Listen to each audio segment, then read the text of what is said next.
একজন নিষ্ঠুর নেতা, কিন্তু তার হৃদয়ে লুকিয়েছিল সম্পূর্ণ ভিন্ন গল্প।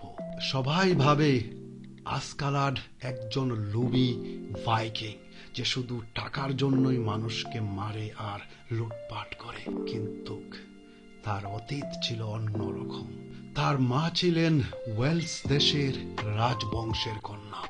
ছোট্টবেলা আসকালার দেখেছিল তার মায়ের সেই কষ্ট, তার মায়ের অপমান। যেই ভাইকিং তার জন্মদাতা পিতা, তাকে তার বাবার নামও দেয়নি।